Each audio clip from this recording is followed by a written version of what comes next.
Hello student, welcome to Equator Academy Dehradun. और जैसे कि आप थंब इमेज से और जो अभी आप सामने अपनी स्लाइड देख रहे होंगे उससे आप समझ गए होंगे कि इस वीडियो का जो टॉपिक है वो है आपका इंडियन पॉलिटी का एक बहुत ही इम्पोर्टेंट आपका चैप्टर है, वो है आपका जोनल काउंसिल। इंडियन पॉलिटी में ये जो जोनल काउंसिल है, ये जो टॉपिक है, ये आप पढ़ते कहाँ पर है? इंटर स्टेट रिलेशन के अंदर पढ़ते हैं। तो इसलिए थोड़ा सा इंपॉर्टेंट चैप्टर है। कई बार ये चैप्टर हम लोग स्किप कर देते हैं, लेकिन इससे एक क्वेश्चन आपका या दो क्वेश्चन आपके आ जाते हैं। तो जैसे कि अब आप अगली स्लाइड में देख रहे होंगे, जोनल काउंसिल्स लिखा है। इस स्लाइड में आपको दिख रहा होगा कि जोनल काउंसिल जो है कोई कॉन्स्टिट्यूशनल बॉडी नहीं है। इसका मतलब क्या हुआ बच्चों, कि इसका जो डिस्क्रिप्शन है या जिक्र है वो किसी भी आर्टिकल में नहीं है। ये एक स्टैचुटरी बॉडी है, यानी कि पार्लियामेंट के एक्ट के थ्रू ये जो बॉडी है आपकी जोनल काउंसिल बनाएगी।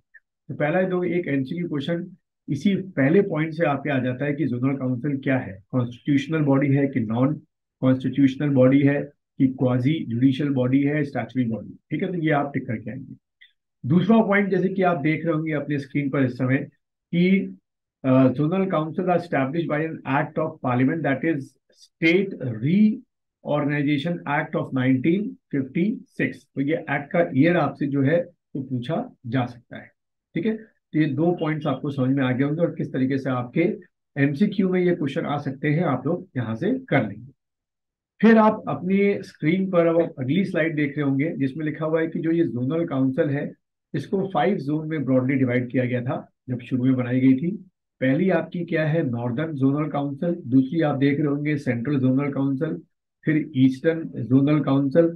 फिर वेस्टर्न और फिर सदर्न जोनल काउंसिल। ठीक है, तो ये 5 आपकी जोनल काउंसिल है, ये आपको याद रखना है। बाद में in addition to the above mentioned zonal council, a north east council was created by a separate act of parliament। और वो एक्ट क्या था, कौन सा ईयर का था? The north east council act of 1971।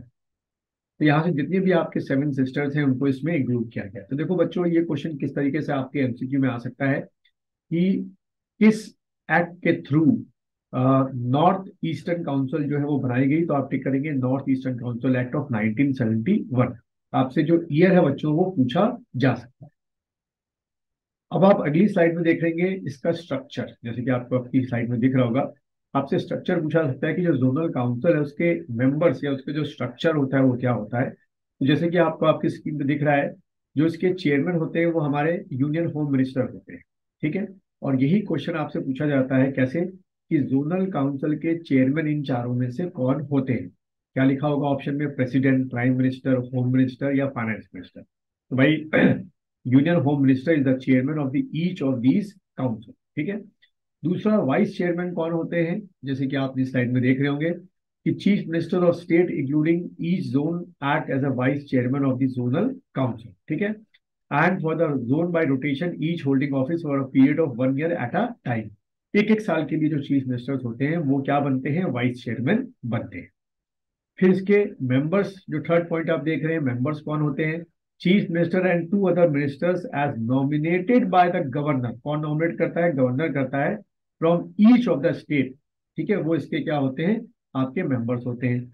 और एडवाइजर्स के तौर पे देखिए, 1 person nominated by the planning commission, now अब तो नीति आयोग बन गया है। For each of the zonal council chief secretaries and other office development commissioners nominated by each of the state include in the zone. यानी कि एडवाइजर के तौर पे आपका जो नीति आयोग है वो बहुत इंपॉर्टेंट रोल प्ले कर रहा होता है। तो ये जो ऑर्गेनाइजेशन स्ट्रक्चर है बच्चों, जो अभी आपको दिख रहा है आपके स्क्रीन पर, ये आपके एग्जाम में मुझे लगता है कि बन सकता है एमसीक्यू। फिर अगला, जो ये वाला अगली स्लाइड आप देख रहे होंगे, अब आपकी स्क्रीन पे आ गया होगा। ये आपको रट्टाफिकेशन करना है। क्यों करना है? क्योंकि जैसे आपसे हम बात करें अपने उत्तराखंड की, क्वेश्चन क्या आएगा कि उत्तराखंड जो है वो किस जोनल काउंसिल में आता है। तो देखो आपको स्लाइड में दिख रहा होगा, उत्तराखंड जो है वो सेंट्रल जोनल काउंसिल में आता है। तो ये वीडियो को पॉज करके, ये जो नॉर्थ जोनल काउंसिल में कौन कौन से स्टेट है, सेंट्रल जोनल काउंसिल में कौन से हैं, ईस्टर्न जोनल काउंसिल में, वेस्टर्न जोनल काउंसिल में और साउथ जोनल काउंसिल में, तो आप इसको मेंबर्स लिख लीजिएगा। या दूसरा क्वेश्चन इस तरीके से बन सकता है कि नॉर्थ जोनल काउंसिल का हेडक्वार्टर कहाँ है? सेंट्रल का इलाहाबाद, अब तो प्रयागराज हो गया। ईस्टर्न का आपका कलकत्ता, वेस्टर्न का मुंबई और साउथ का आपका चेन्नई। तो ये एक इम्पॉर्टेंट टॉपिक था जो इंडियन पॉलिटी में कई बार एक या इससे दो क्वेश्चन जो है आपके एग्जाम में आ जाते हैं। अगर आपको ये वीडियो लेक्चर अच्छा लगा है तो इस चैनल को सब्सक्राइब कीजिए, शेयर कीजिए, कमेंट कीजिए।